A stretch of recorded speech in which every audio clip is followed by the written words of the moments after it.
Good morning, Assistant Public Defender Lauren Perny on behalf of Mr. Bankhead. Morning. Can you state your name, sir? Elon Bankhead. Thank you. Beginner, we are waiting to receive and review media discovery, so I'm going to need a adjournment of the probable cause conference, please. All right. How much time have you received it as of yet? Is that a green sheet? It is a green sheet. Not yet. Ms.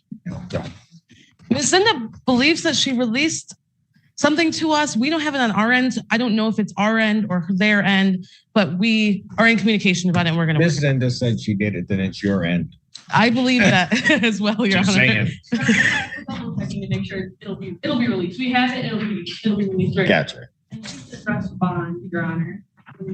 Appropriate. Yes. Yes, Mr. Bankhead would like me to ask for a reduction in bond, Your Honor.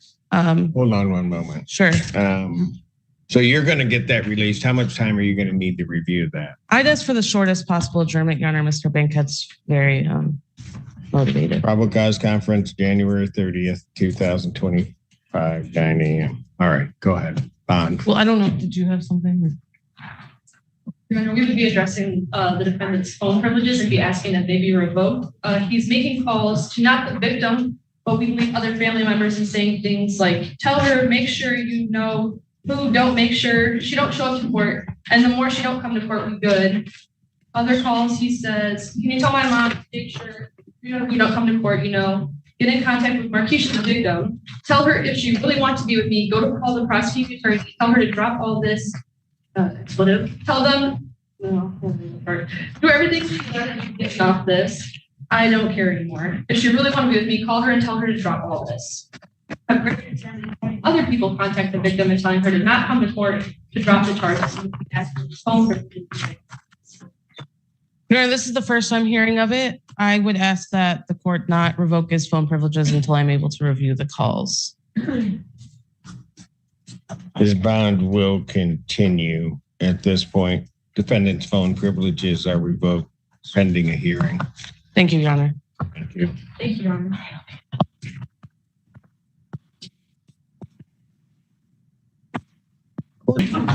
That's the line of people. Good afternoon, Your Honor. Good afternoon. Good morning, Your Honor. Rob J. Kill on behalf of Mr. Dawson. Your name, sir? Messiah Dawson. Thank you. Judge, in this matter, I'd like to set an exam in this matter, and if I may address bond. Is all discovery complete? I believe so, Your Honor. What's that? 4. People have their witnesses available February 4th. Just checking if they have a moment, Your Honor.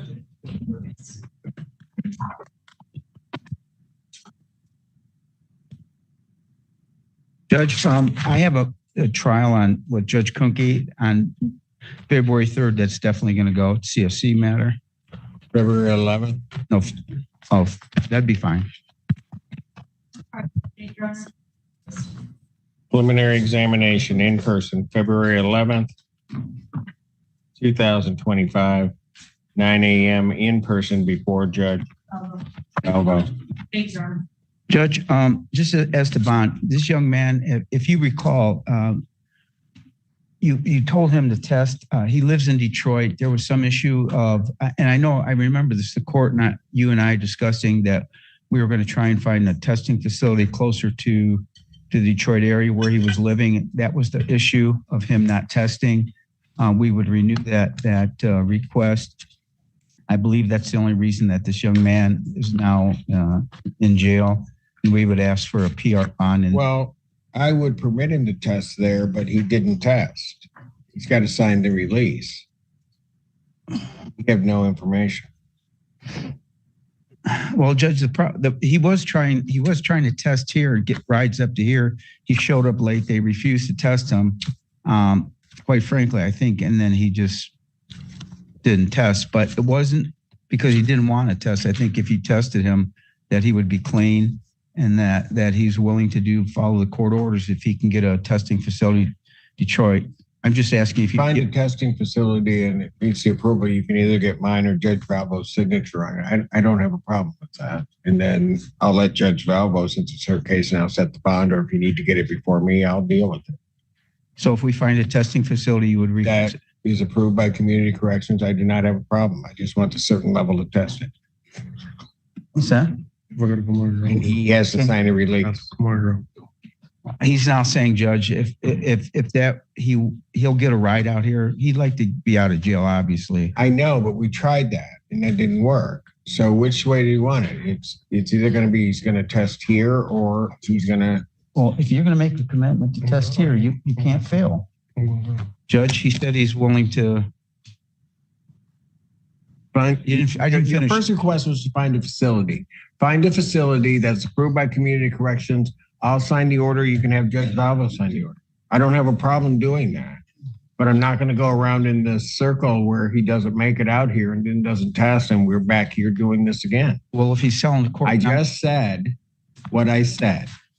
Bond continue. Thank you. Thank you, Your Honor.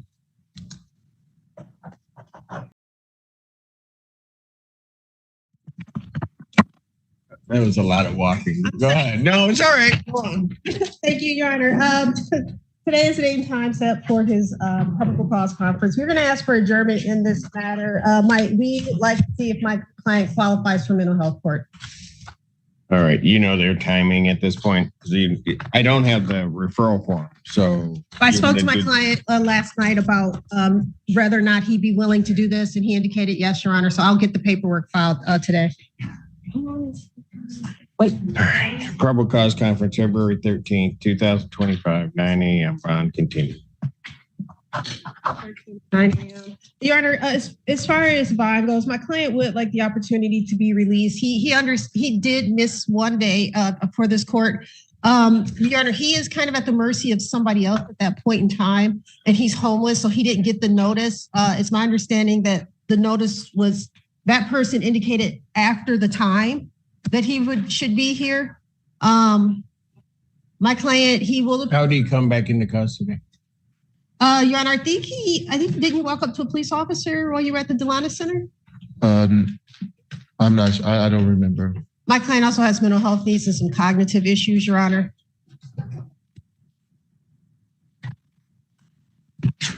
I don't need a response. Motion for bond reduction denied. Yeah. Thank you. Versus Taylor Lewis.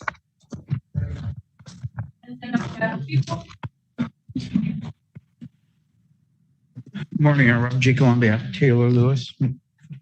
Taylor, would you state your name for the record? Taylor Lewis. Thank you. Judge, I was just appointed this case. We're asking to adjourn the PCC. Probable cause conference in this matter will be adjourned to February 6th. Judge, I'm going to be in the middle of, I think my CSC trial is probably going to go most of the. February 13th. Thank you, Judge. Appreciate it. No, you don't. 2025, 9 a.m. Bond continue. Oh, Judge, just one quick note. She's a top chef. She's been on tether. She's what? She's a top chef at Ford's. She is on a GPS tether. She's only been on it 2 weeks. There's been no violations. It's hindering her work. She lives nowhere near the alleged victim in this matter, and she's asking if the court would please consider. She seems like a very honest woman to me. That she will have. What way is it? Pardon me? What way is it hindering work? Because I'm actually kind of the face of my job. All my other employees, everybody works kind of the back. I'm the one that's serving food. So my boss yesterday told me just, hey, it's not really a good look for the company with me walking around with the tether, kind of serving clients of different businesses and different clients we have, dropping off orders that I deal with. I deal with all the ordering and different things. Response. We would object to any modification of the bond. Given the facts of this case, the defendant broke into the victim's residence while she was out of town, threw bleach on her clothes and damaged them. Also, stole $350. We feel a tether is extremely appropriate. Yeah, Judge, again, I'm not to argue the case here. That's just a bunch of baloney. This lady was invited over there. It was a past relationship, and she went over there. The lady told her where to go into the house. Nothing was taken. Nothing was destroyed. She lives nowhere near this lady. She's a hardworking lady. I don't want to lose her job. Would you please? Well, I don't want her to lose her job either, but I think you're saying she was invited over. That's not the facts that we have in this case. Judge, when we hold the exam, there will be texts showing that she was invited over there. She went over there. There was nobody home. She left. All of a sudden now, later, that says this is taken. This. Well, if you have those messages, I'll consider them, but I don't have them in front of me. I don't have them in front of me at this point. So certainly you can raise that before me, Mr. Killawall, get it to the prosecutor. We'll take a look at it. Yes, sir. But at this point, motion for bond reductions from that. Thanks, Judge. I could do this. Judge, I was just appointed on the case. I talked to her last night. She says, I heard that. and she said she sent me the text messages. I will forward to the prosecutor and to your honor. And hopefully you'll change your mind. Your Honor, may I speak or? Just real quick. Am I able to? I guess he gave my answer. Go ahead. Okay, sorry. So just really quick, I was in touch with another attorney. So he was, of course, just appointed to me. My other attorney, I have sent them all the text message proof. She has tried to contact me through everybody else, even around. My ex-girlfriend, we used to live together. And pretty much we used to live together. We had a breakup where I stopped having contact with her. We were actually raising a child together. So she pretty much lured me by blowing up my phone, literally, I mean, every single day until I went over there saying to come over. I understand. I may understand all of that. Yes. What I'm indicating is that I don't have anything to the contrary of what I have. If you send it off to another attorney, you need to get it from them and get it to Mr. Killawall. Yes, so he can do what he just said he was going to do. Yes, sir. I was asking because I live nowhere near this area. I heard that also. Yes. Am I able to show the messages to him today to be able to show to you today? You know, I think that if you get them to your attorney will then make the decision as to getting them to the prosecutor and then how to get them to the court. Yes, sir. We'll do that today. Anything else? Yes, sir. Yes, sir. Thanks, Judge. We do appreciate your consideration in this matter. Yes. Thank you. Thank you. Thank you.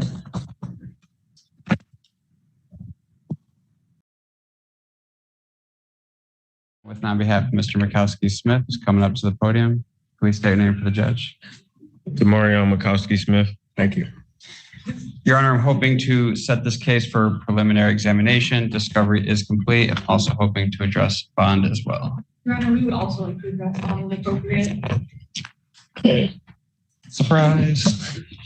People have their witnesses available on the 4th. Your Honor. That's my date. Preliminary examination in this matter in person will be set February 4th, 2025, 9 a.m. before Judge Fresh Hour. As to bond. Well, I don't know what Consenta's bond argument is going to be. I'm not happy about that. But Mr. Mikowski-Smith comes before Your Honor. He's a very young man with no history of assaultive offenses. He lives at home locally. He works a 40-hour-a-week job at Slim's Chicken. I know after I'm done speaking, Ms. Senda is going to get up and read the police report. And it might You don't know that. Go with your. Okay. Nevertheless, Mr. Mikowski-Smith, if the court is gracious enough to consider releasing him, he will go home. He will stay home, with the exception of going to court, going to work, and that's it, Your Honor. Your Honor, at this time, we would be asking that the defendant's phone privileges be revoked. He's been contacting his mom and telling her to contact the victim, saying things like, I got put at 10 in the morning, they already told me, and if I get convicted, it's a felony myself, so I definitely need to talk to them next day on that. He also says, right now today, you gotta let her know, if she, oh my God, when we get off the phone, I need you to call over there immediately.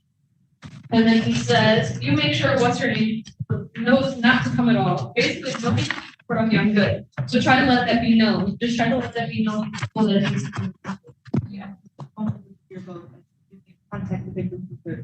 And I doubt any of that was in the police report, so she didn't read it. Response.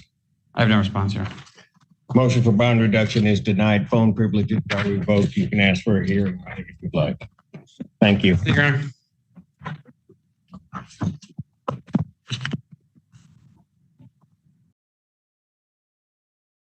Benjamin Detleffs. Oh, Stephanie Cannon on behalf of Mr. Detleffs. Detlef, can you state your name? Yes, Benjamin Detleffs here for the court, Your Honor. All right, thank you. Thank you. Thank you. Your Honor, we are asking for an adjournment of this matter. And I'm surprised to see him in the solitary, Your Honor. When I spoke to him yesterday, he was doing pretty good. All right, you want? I'll adjourn it for you. February 20th. Hearing will be adjourned February 6th. February 6th. February 20th, on trial in his other cases. He is. Yeah. Gotcha. Thank you. Your Honor, I would like to, and I see that he's being held right now, but I would like to address bond in this matter. So my client was found not competent. Hold on. Is he being held on the other matter? Okay, silence. That means I asked a good question. You asked a really good question, Your Honor. Yes, he is held on the other matter until February 20th on a $1,000 bond. The bond in this case is $100. Felonious assault. It is PCC. Your Honor, I'm still going to address bond, and if the court would allow me to, please. Yeah, go for it. And I understand the court's position here, but my client was. What do you mean you understand my position? I'm saying he's held on another case, so I don't know what you want me to do. Your Honor, I want to get this. Will the court please just indulge me for a moment? I want to address bond. Apparently, I don't have a choice. Go ahead. The reason why he was being held in the first place was on the case out of the 15th, where he had been found not competent, and they did a involuntary commitment order. But they found him not competent and the case was dismissed. And since then, my client has just been held and held and held and held. And while he's been held because he's not competent, because he has mental health issues, he's collecting these cases. Your Honor, I don't understand how he was still held after the case from the 15th district court was dismissed. I don't know. But he's held on another matter at this point. Right? What is that other matter? Hold on, yes, assault case. Which case file are you talking about? Because the FA case that he's in custody is a 15th case that hasn't been dismissed. Do you have a case file for the dismissed 15th case number? Your Honor, I actually put it on my notice to request the adjournment. Is it 24-1311 SM? That would not be a felony case. That's the case he's been held. That's the only one. That's not the case he's being held on. Okay. Held on is 24F55228. Thank you, Your Honor. And I'll look into that as well. But again, and that's an assault that he committed in the jail before his 15th case was dismissed. So he was in custody on the 15th case that you're now saying has been dismissed. Has been dismissed, yes. He assaulted somebody in the jail before that 15th case was dismissed, and he is in custody for that September assault. Which may explain why he wasn't released. Thank you, Your Honor. Motion for bond reduction denied. Bond will continue. Did I give a date already? Thank you, Your Honor. I'll adjourn the matter to February 6th. Or February 20th, I'm sorry. 2025, 9 a.m. Go along with this other case. Bond will continue. Court calls case